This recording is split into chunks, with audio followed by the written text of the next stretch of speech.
Hello everyone, welcome back to Saksham family. और देखिए, एक यूके ट्रिपल एस से एक लेटेस्ट नोटिफिकेशन जारी हुआ है जो है आपका संवाद 79।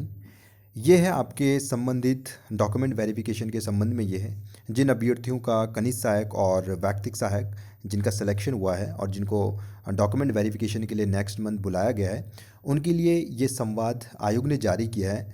तो इस संवाद के अंदर बेसिकली ये है कि जिनको अभी थोड़ी बहुत प्रॉब्लम थी कि डॉक्यूमेंट हमें कौन कौन से डॉक्यूमेंट ऐसे हैं जो हमें लेके जाने हैं, क्या उसकी प्रोसेस होने वाली है, तो लगभग वही सारी चीज़ें आयोग ने यहाँ पे क्लियर कर दी हैं। तो यहाँ पे आपको आयोग ने ये कहा है कि एक यहाँ पे लिस्ट जारी कर दी है बेसिकली। यहाँ पे आपको कुछ ये फॉर्म आपको नीचे दिया गया है, तो इस फॉर्म को आपको फिल करना है। और इस फॉर्म में जितनी भी आपको ये कुछ जो अंक तालिका हो, या आपके हाई स्कूल हो, इंटर हो, या आपकी ग्रेजुएशन की डिग्री, या फिर किसी के डिप्लोमा होगी, तो सभी को क्या करना है, जितने भी आपके पास आपके जो डॉक्यूमेंट हैं ये सारे के सारे आपको वहाँ पे लेके जाने हैं। और साथ ही साथ में आपकी जो ये जारी होने की तिथि है, वैधता तिथि है, तो ये सारे के सारा आपको फॉर्म को फिल करना है और इस फॉर्म को लेके ही वहाँ आपको वहाँ पे जाना है जिस दिन आपका डॉक्यूमेंट वेरिफिकेशन होगा। तो क्या लिखा है इसके अंदर वो देख लेते हैं।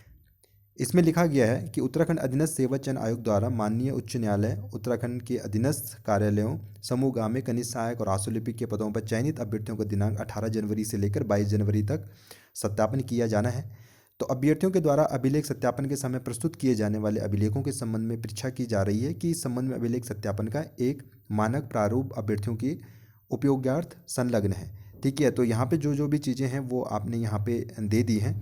तो यहाँ पे जो खनिज सहायक और वैक्तिक सहायक के सत्यापन के लिए जो अभ्यर्थी चयनित हुए हैं, उनको जो शैक्षिक और अन्य जो उनके प्रमाण पत्र हैं, पदों के अनुसार, मतलब जिस हिसाब से उनके पद हैं उसके हिसाब से आपको क्या करना है, समस्त पदों को दो दो आपको प्रति लेके जानी है। मतलब दो दो एटलीस्ट आपके पास उनकी फ़ोटो कॉपी होनी चाहिए।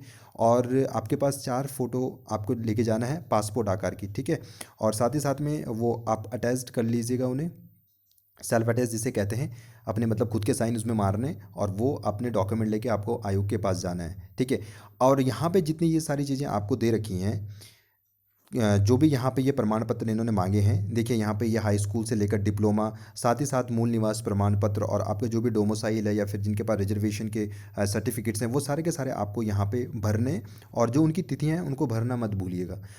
और इसमें कुछ ये भी हो सकता है कि किसी के पास कुछ डॉक्यूमेंट में कोई प्रॉब्लम हो, या फिर किसी के नेम में कोई मिस्टेक्स वगैरह हो, या फिर हो सकता है किसी को डॉक्यूमेंट रिलेटेड प्रॉब्लम होगी। तो घबराइएगा मत, आपके पास जेन्युइन चीज़ें होनी चाहिए। अदरवाइज़ आप आपकी जो है जॉब आपकी 100% है। आपके पास कोई फेक डॉक्यूमेंट आपके पास नहीं होना चाहिए। अदरवाइज़ जिसके पास डॉक्यूमेंट नहीं भी है, आप लोग वहाँ पे जाने के बाद भी अगर लेट सपोज अगर आयोग आपसे कुछ मांगता है, तो आपको कुछ टाइम दिया जाएगा। हो सकता है आपको 15-20 डेज़, मतलब जो भी होगा वो आपको वहाँ पे बता दिया जाएगा।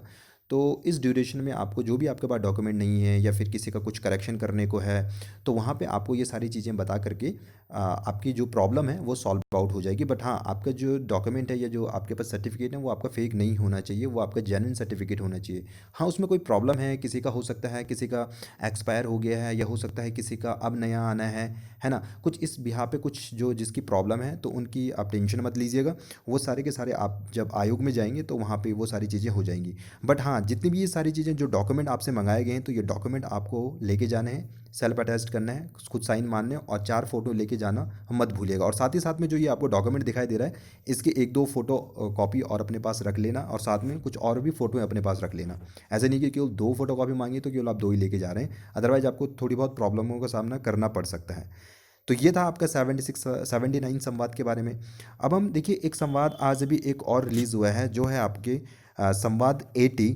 ये है आपके आंसर की, जो अभी जो एग्ज़ाम हुआ था पशुधन प्रसार अधिकारी, और जो सिविल का एग्ज़ाम हुआ था, और कृषि अधिकारी, तो ये 3 जो एग्ज़ाम अभी आयोग ने कराए थे। तो हो सकता है किसी को कोई प्रॉब्लम हो, किसी का आंसर की कुछ और हो, आयोग ने कुछ और आंसर की दी हो, तो आप इनकी जो आंसर की है इसको आप चैलेंज कर सकते हैं। इसको चैलेंज करने के लिए आपको सिंपली करना क्या है, आयोग की वेबसाइट पे जाना है, और यहाँ पे आपको होम पेज पे लिखे मिलेगा सीबीटी ऑनलाइन ऑब्जेक्शन लिंक। यहाँ पे आपको क्या करना है, सिंपली वहाँ पे व्यू आंसर सीट मिलेगा, आपको वहाँ पे क्लिक करना है। अपने जितनी भी सारी चीज़ें आपके, जैसे आपका रोल नंबर हो गया, जन्म तिथि हो गई, परीक्षा की तिथि और पालियाँ, वो सब कुछ आपको वहाँ पे सबमिट करना है। ठीक है, साथ में यहाँ पे आपको क्या करना है कि जो आपने क्वेश्चन अटेम्प्ट किया है उसमें आपको जो फ़ोटो दिखेगा उसको सारा विवरण दिख जाएगा कि कौन सा आपने ऑप्शन चूज किया है और कौन सा आप अगर चूज किया है ठीक है तो नहीं है तो अगर हो सकता है कि वहाँ पे जो आयोग ने करेक्ट आंसर दिया है वो भी आपको वहाँ पे दिख जाएगा। फिर आपको क्या करना है, वहाँ पे जो आपको लिंक दिया है वहाँ पे अपने जो आपका ऑब्जेक्शन है उसे वहाँ पे ऐड करना है और अपनी जो भी आपकी आपत्ति है वहाँ पे ऐड करेंगे और वहाँ पे उसे अपलोड कर देना है। ठीक है, तो इतनी चीज़ें आपको करनी है और इसकी जो अंतिम तिथि है वो है आपका 3/1/2021, यानी आपका नेक्स्ट मंथ 3 तारीख तक इसकी लास्ट डेट है। अगर आप उसके बाद करते हैं तो आपकी अगर कोई भी आपत्ति है तो वो आयोग स्वीकार नहीं करेगा।